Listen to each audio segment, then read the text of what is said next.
এই যে দেখুন এই ভাইটির বউ আজ তাকে তালাক দিয়েছে, আর তালাক দেওয়ার পরে ভাইটির বউ দেখুন কতটা খুশি, কারণ এই বউ পরক্রিয়া করে আর পরক্রিয়া প্রেমিকের সাথে বিয়ে করবে বিদায় এই ভাইকে আজকে ডিভোর্স দিয়েছে। এমনকি তার কোলের সন্তানকেও তার স্বামীর কাছে দিয়ে চলে গেল, আর গাড়ি বাড়ির যা কিছু ছিল দলিলপত্র সব নিয়ে চলে এসেছে এবং গাড়ির মধ্যে এসে তার পরক্রিয়া প্রেমিকের কাছে ফোন দিচ্ছে এবং খুশিতে আত্মহারা যে তার পরক্রিয়া প্রেমিককে বিয়ে করবে। আর এদিকে ভাই এসব কথা শুনে খুবই কষ্ট পাচ্ছে, তার সন্তানকে নিয়ে সে এখান থেকে চলে যাচ্ছে। হঠাৎ এই গরিব মেয়েটার দিকে তাকায় এবং তার অনেক মায়া হয়, আর তার কাছে এক বান্ডিল টাকা ছিল, সেই টাকাটা দেখুন গরিব মেয়েটাকে দিল, দিয়ে সেখান থেকে তার সন্তানকে নিয়ে চলে গেল। আর এই গরিব মেয়েটা এতগুলো টাকা পেয়ে খুবই অবাক হয়ে গেল।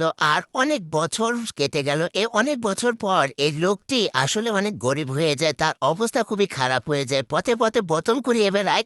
আর দেখুন একটি লোক ডাস্টবিনের উপর কিছু খাবার ফেলে দিয়ে গেল, সেই খাবারটা পেয়ে কতটা খুশি হয়ে দেখুন সে খাবারটা নিয়ে চলে গেল। এদিকে এই বোনটি তার ম্যানেজারকে এই লোকটিকে খুঁজতে বলেছিল, আর ম্যানেজার যখন এই লোকটিকে খুঁজে পেল তখন এই বোনটিকে নিয়ে আসলো। আর এই বোনটি এসে দেখলো যে ময়লা ডাস্টবিনের খাবার পুড়িয়ে খাচ্ছে, সে খুবই অবাক হলো এবং ম্যানেজারকে বলল তুমি অফিস থেকে টাকা নিয়ে আসো। এদিকে ভাইটি সে ময়লা থেকে ডাস্টবিন থেকে কুড়িয়ে আনা খাবার খেতে লাগলো, কারণ সে প্রচুর পরিমাণে ক্ষুধার্ত ছিল। আর তার একটা ফোন আসে, আসলে তার বাড়ি থেকে ফোন এসেছে, তার মা অনেক অসুস্থ, তার মায়ের অনেক বড় রোগ হয়েছে, অপারেশন করতে হবে, অনেকগুলো টাকার প্রয়োজন। সে খবরটা যখন পেল সে দেখুন কান্নায় ভেঙে পড়লো, কারণ সে এতটাই গরিব ছিল, তার কাছে কোনো টাকা ছিল না, এমনকি খাবার যে খাবে সেটা কেনারও টাকা ছিল না। এই কথা ভেবে দেখুন সে কান্না করছিল যে সে কি করবে।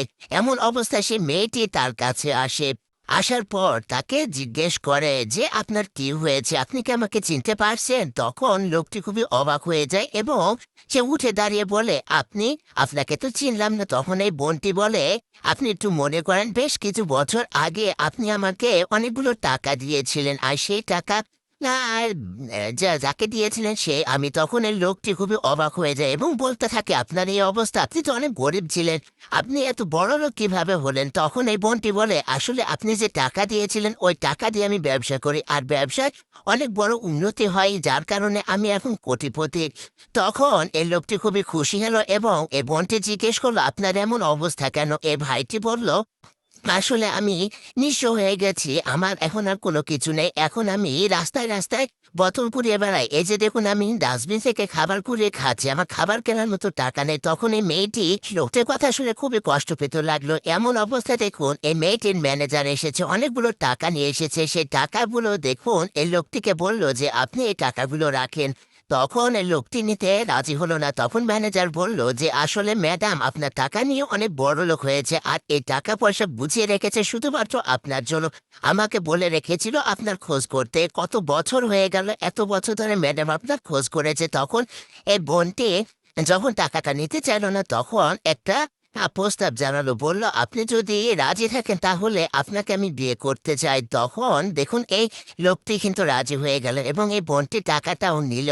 আসলে এই বোনটিও অনেক ভালো মনের মানুষ এবং ভাইটিও অনেক ভালো মনের মানুষ, পরিস্থিতির কারণে দেখুন সে আজ গরিব হয়েছে, কিন্তু এই বোনটি বড় লোক হয়েও কিন্তু এই ভাই পাশে দাঁড়ালো। এটা কয়জনই বা করতে পারে বলেন?